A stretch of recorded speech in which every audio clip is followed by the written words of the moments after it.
The GameFace First Division MPNFL Footy Show. The Stone Cats are coming, yes they are. Nick Baringbold relieved after his first win as Mount Eliza coach. Another injury to a Pines A grader with Tim Bongetti out with a hamstring. Sorrento lose Luke Loudon, but they smack the Buds by 90 points. Neither fell Aspendale. The rumour mill has already started 3 rounds in after a poor start to the season. Well, welcome to the MPNFL First Division Football Show. My name is Dan Lonergan, familiar face, same old ugly head.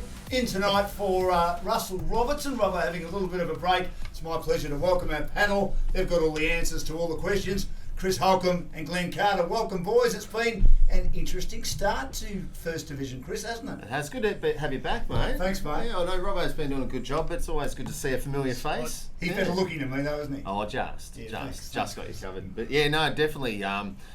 Fantastic start to Division 1. There's a few teams that are probably overperforming what we thought they would, and there's a few that are probably struggling. But again, it's round 3, so you can't dive too much into it. Club's got time to turn it around, mate. Overperforming? Who do you think? Not overperforming, but just doing very well. After a bad season last year, I reckon that Bomb Beach are really playing good footy compared to what we sort of thought they might be. So they're doing really well in First Division. Frankston Bombers would be disappointed with the way things are going for them at the moment. They wouldn't be happy. So inconsistent, aren't they? Yeah, well, they'd probably think they were a top 3, top 4 side, but... Geez, it hasn't taken you blokes long to get off script. Like, we're supposed to be talking about the Stone Cats. Cats are coming. Well, we'll get there. We'll get there in a minute. I think we all, Glenn, expected them to come, didn't we? I mean, they've been lucky this year that a lot of their players aren't acquired by VFL teams, especially Frankston. That's helped. They've got them back. Injuries is the biggest Well, thing. that's true. They had so many injuries last year. So and they've got depth too, haven't they? Which helps. Depth. Like Jai Coughlin, their captain from last year, can't break into the team. That's how good they're going. Like he's playing good footy in the reserves, and Coggo can't break in yet. Oh, I think Coggo would be happy with that. He'd be rapt that there's so many players playing so well and the team's playing so well, and he'd be happy to see that continue because he's a good clubman. But you start to think about names like Lilac, Hutchison, McLeod, Ongarello, Wallace, LaFontaine, Devon, and they've got all these players that are now back in the team playing good footy. I had a look at their player points on the weekend. 23 points they used. 23. It's because of the amount of 1-pointers they've got. Like, Cappy would be just sitting back rubbing his hands together. Yeah. He doesn't want to jinx anything because he's had such a bad run with injury, but they're coming, mate. Don't worry about that. Byron Barry didn't play last week. They've still got the young Bulldogs, Cody Hines, who needs to come back in. Dramano were only 10 points down at half time, and then the Stone Cats just put the foot down, put the foot on the gas, and away they went, and just showed everybody how good they can be this year. Dramano were fantastic in the first half. Make no bones about it. They just couldn't go with them for 4 quarters. So they'll learn from that. But yeah, like Hartz was saying, LaFontaine and Lovett for them coming in, they're huge. Early 20s, run the house down. They were fantastic on the weekend. My only thing with YC is Ruck, whether Hughes can carry him for the year. I like Hughes. I reckon he's forward. tough, and I reckon he'll get better as the year goes on. I'm a big fan of Daniel Hughes. I reckon he'll be all right. But the other big thing they've got going for them is they've now got Street and they've got Butlin up forward. That just straightens them right up. Yeah. You got those 2 big goal kickers down there. YC for me, Sereno were good on the weekend. Very good. YC are back in town. Don't worry about that. Sereno, Glenn, don't have the depth. We call that game for game face. They've got good kids though. These kids that have come on like Matt King and Drabolski, and Gladman continues to develop. Looks like a good player. Dunn's another one. Yeah. All these blonde-haired kids who obviously spend plenty of time surfing, so they've bleached their hair. They've flown under the radar a bit, haven't they? Yeah, they have. Everyone's more interested in Loudon and Gibson and Tapscott and Baholke and the big names, but the kids from Sereno are really good on the weekend. I'll tell you who else has been unbelievable. Chad Harris this year for Sereno has been amazing. Well, he missed a lot of footy last year, didn't he? Yeah, he's on the list. I think he's on a VFL list at the moment. But Richmond, geez, he's playing good football. He leaped for a mark on the weekend. He didn't pull it down, unfortunately, but he just loves going for the big fly. Yeah. I'd love to get some vision of him flying for this mark. It was sort of in the last quarter. He was absolutely filthy with himself, threw his mouth guard on the ground because he didn't take it down, but geez, he can get some height, that kid. Well, they're a very exciting side, and they were just far too good. I thought Rosebud were very good with the contested footy in the first half, but unfortunately they just don't have enough depth. But Nick Jewell, and full credit to Nick, he's a terrific coach. I interviewed him before the match. We had Stephen Milne down there for a luncheon on Saturday. It was great to hear from Milne as well. And Nick, spoke about the fact that they've got young kids, and he'll play the kids that 9 debutants so far this year. That's right. Yeah. So they're going to be coming down from the under-18s, and there was Stephen Cummings, one of the twins, who's been playing up for the Northern Territory Thunder. Yeah. He was part of the under-18 team that won for the Stingrays last year. He made his debut. And played a good game. Yeah, he did. He did a good job. Yeah. Because Loudon went off and Nick Corp had to do the ruck work and did well in that role too. Well, you MC'd the day and you spoke to Nick, so why don't we have a quick look at that? You're back coaching Rosebud. What's it like being back? Oh, it's fantastic. Yeah, it really is. Especially when it was player driven. Nothing like being in a place where they really want you and they've got your back. So, yeah, couldn't be happier to be back where it feels like home. That's Nick Jewell in a pre-game interview on the weekend, and you could cut the air with a knife because we know he's got some history, not pleasant history with Sorrento. I thought he handled himself pretty well. He did. And it would be fair to say, Chris, that he had a go in his way without having a go. He had a Clayton's go at Sorrento for saying he felt really welcome at Rosebud. Yeah, that was always going to happen, but he probably held himself in high esteem and sort of showed a bit of class in the way that he handled it, I thought. So, yeah, well done, Nick. He's a polarising figure, Nick Jewell. He is. And, he stands at about 6'4", I think, and he's got a real strong presence. And, he wasn't backwards in coming forward to walk into that room. There were some of the Sorrento heavy hitters, and I think everyone handled themselves quite well on the day. Oh, absolutely. But, it was you would have felt it, Dan. I did feel it. I mean, the Sorrento boys, they all are together as one, aren't they? It was good that they turned up and they were there and in their red and white colours. And then after the game, they all got together it was great. for a beer. But, on the footy... as I mentioned before, Nick's had 9 debutants come through, so he knows what he needs to do down there. He's been there and done it before as well, so he's determined. He'll get results down there. They brought in Ryan Cook, the former junior player, which we're all excited to see get around. You can see that he's a very good player.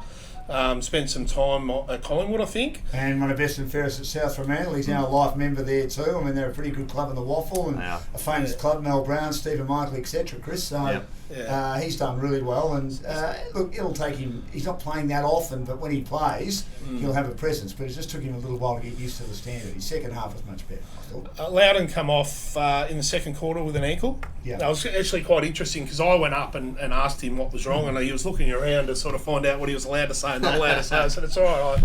I'm just curious to know how you're feeling, mate." And he was iced up, didn't need to come back on. They threw Corp in the ruck. And Corp was very good. He played extremely well for them. They had lots of good players on the day, Sereno. Obviously with Lee Paholke kicking his 7, so it's always good to see Lee in form. Yes. But we spoke to Nick Corp, or you spoke to Nick Corp, so let's take a look at that, shall we?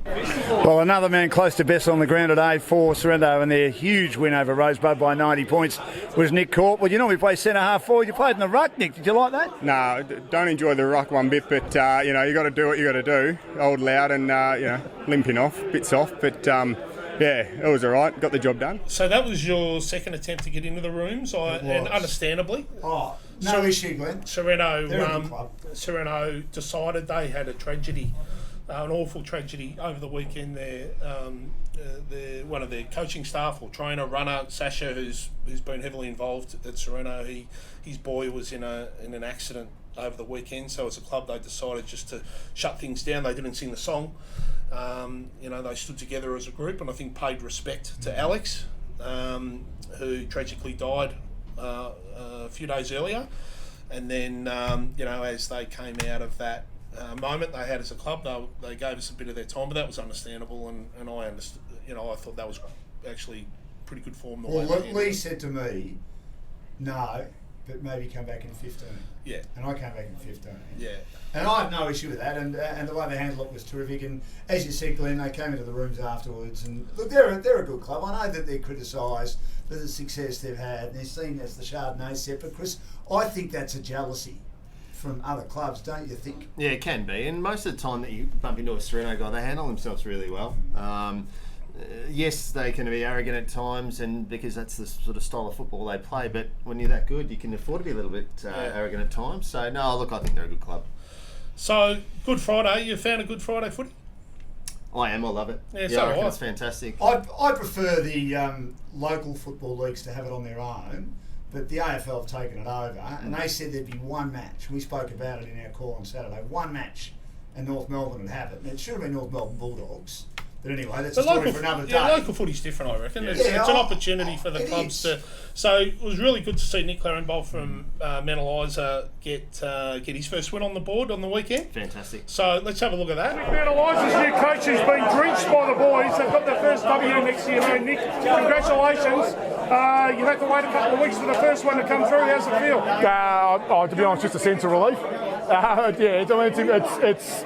I think I said it before. It's really important to get that win, you know. And it was a grind day today. But after the last couple of weeks, we probably haven't quite got the reward. Today was really important for us as a group.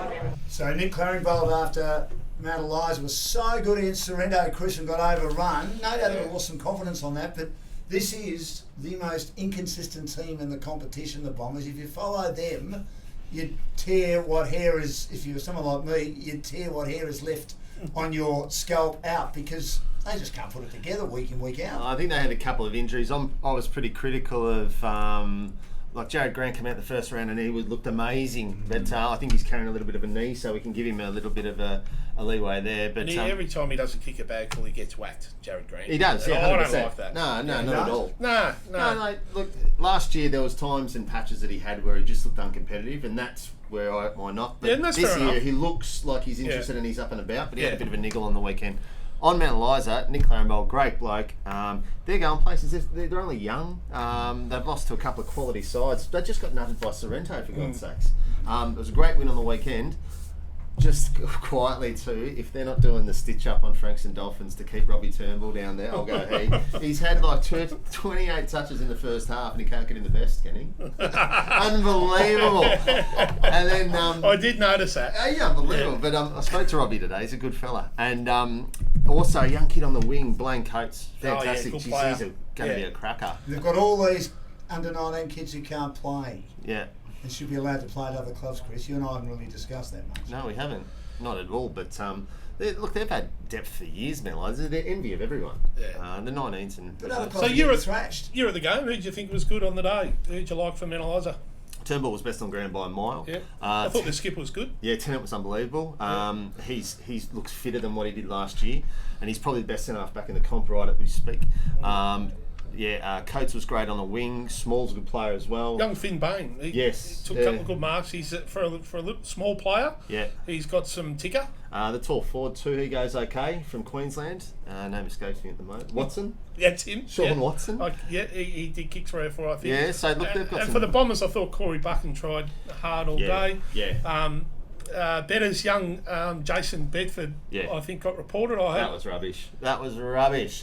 Nothing in it. I spoke to his dad and said, "Did you teach him that, did you, Robbie?" He said he wouldn't have got up if I taught him that card. Yeah, But he's I rang into the league today to find out the result of that, and I haven't heard anything back. But, congratulations to Nick and Mick Dunn and Chris Sharman, the two presidents. They shared the takings from the gate on the day, so they do that sort of thing all the time. They get their heads together and say, right, what can we do to create a good crowd and to create a good day? And it was I went along. It was a good day. There was plenty of people there, and the Bombers were right in it. They sort of got run over towards the end, but it was a good game of footy until that happened.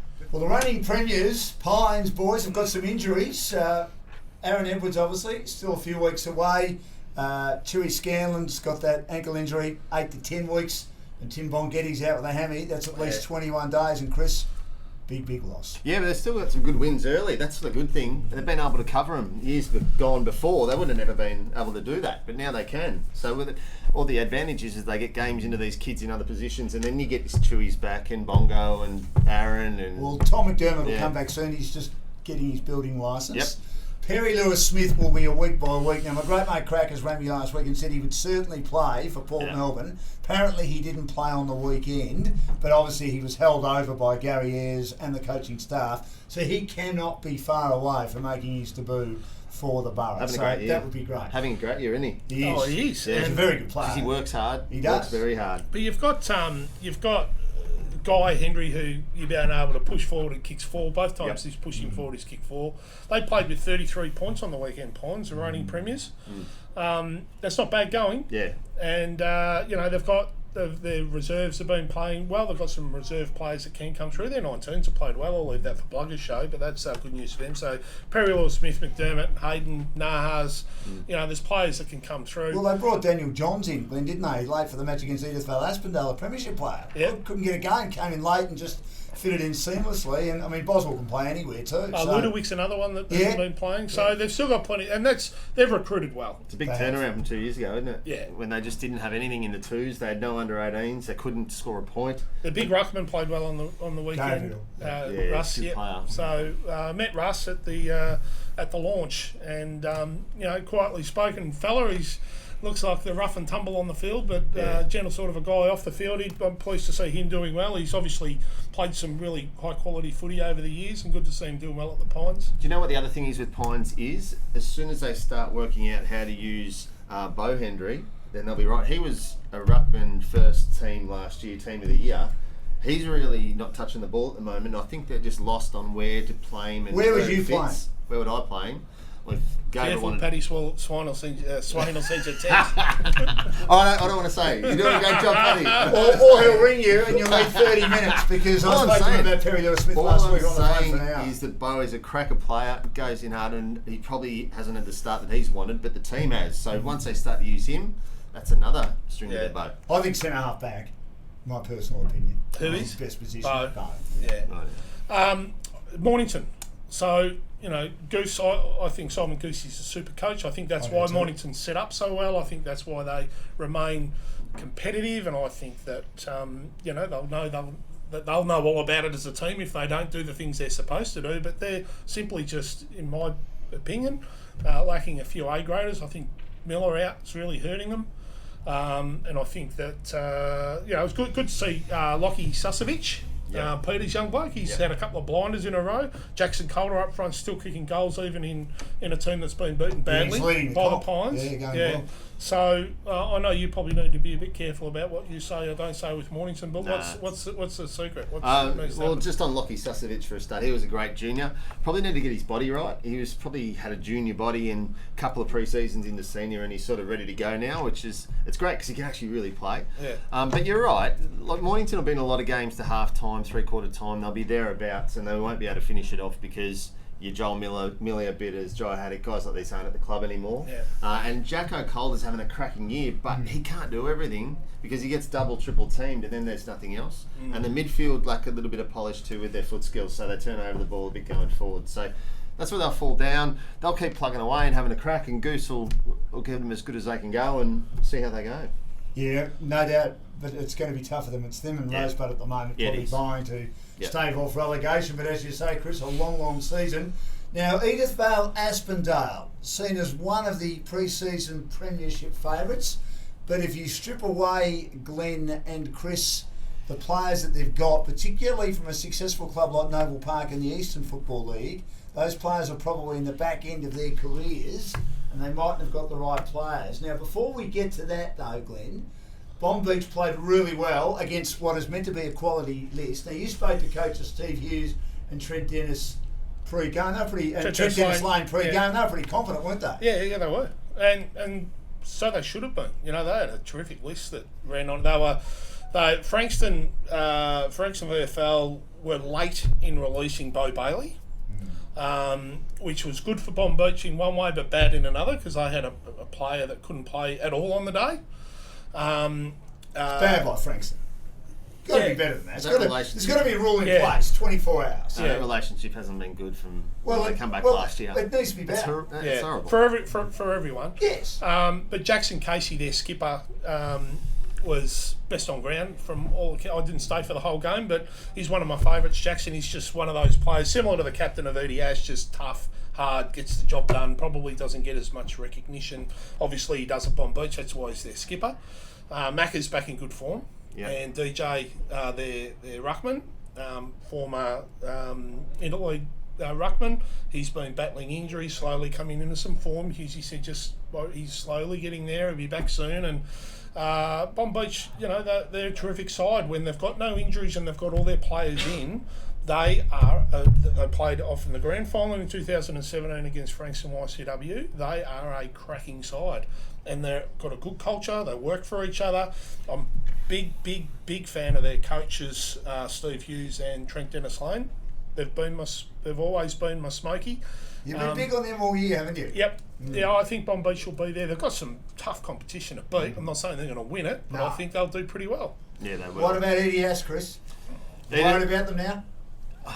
You'd have to be, only because of the way they're going about it. It's round 3. They've lost a couple of games against some good opposition. You can come back from it, that's no problem, but they need to turn it around. And it's all right having the guys come in the older sort of frame and bigger bodies and things like that, but they've got to complement with a bit of speed or their ball movement. And at the moment, that's what they're struggling with. They're not quick. They're a bit tall up forward. They're not moving the ball well through to get it to their tall forwards.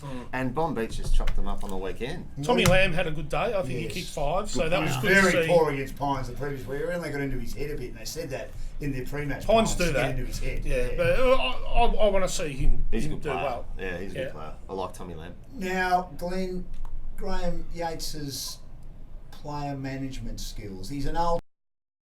He was coach of the Stingrays for a long time. I've had conversations with parents of players who played under him and said that he was a bit too fire and brimstone for what they were looking for.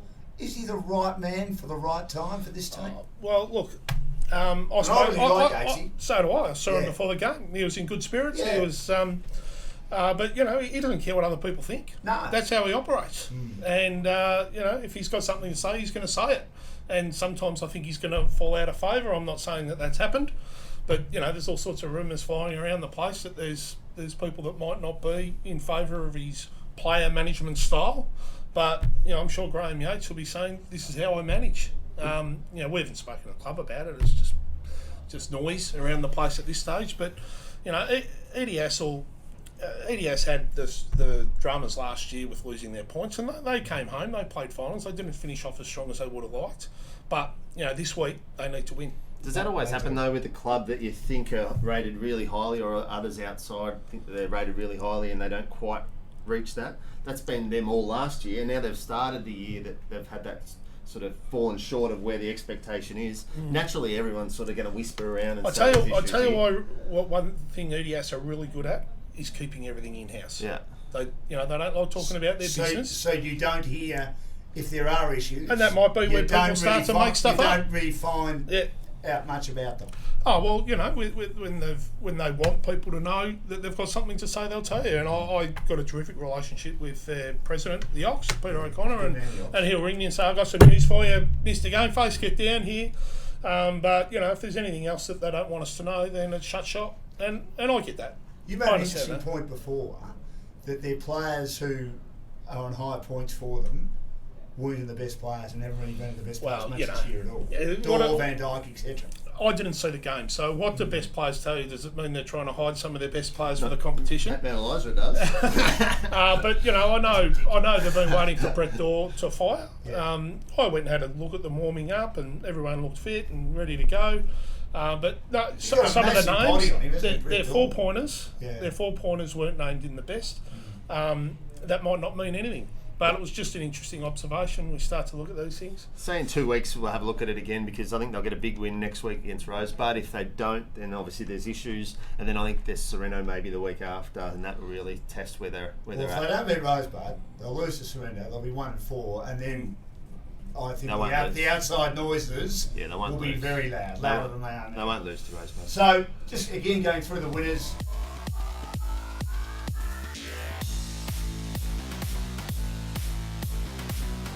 So looking at the ladder, and that is after 3 rounds, Sorrento sit on top. They're undefeated. Then there's Pines. Frankston YCW have had 2 wins. Pines also undefeated.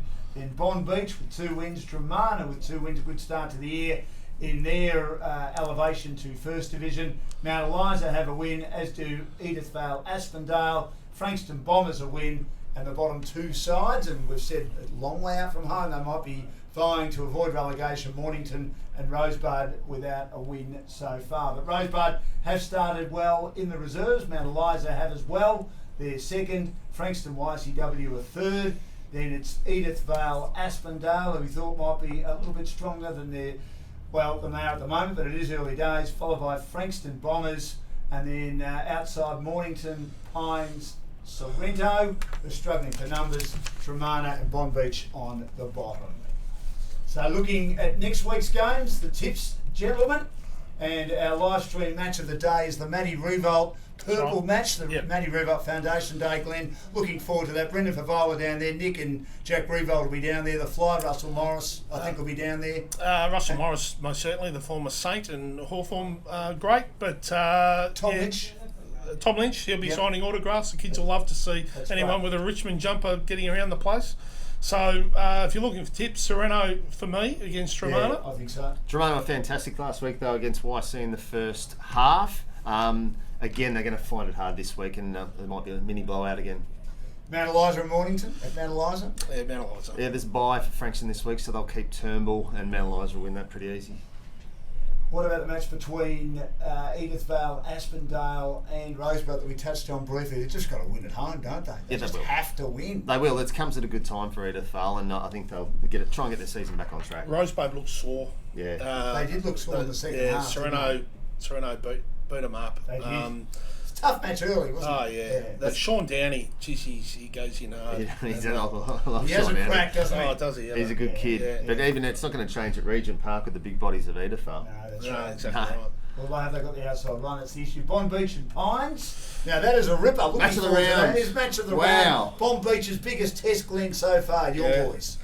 In first division. And in trouble here. no, so am I, because I'm actually going to tip Bonbeach. Pines can't get through the whole season.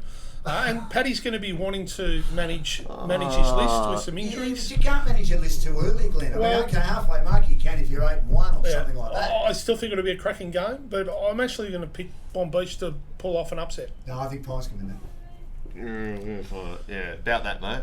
I can't tip against Pines because every time I do, come on. I'm going to pull the splinters out. You are sitting on And you think that I won't get some messages? Yeah. I'll go Pines. I'm George. And Frankston Bombers and Frankston YCW. Now, Bombers are at home. They'll be looking for a good performance, but they're too inconsistent for mine. YCW looking terrific so far. That same game last year was in the wet. That was the last decent crack Frankston Bombers had last year, and they took it right up the YC. But I can't see him doing it this time. The Stone Cats list is scary. Yeah, that's your other team you love. So Glenn's two teams in first division of YCW. No, not necessarily. I've got a soft spot for nearly all the teams. Nearly all. Sitting on fancy. Well, you probably need to, as again you pull the splinters out of your backside.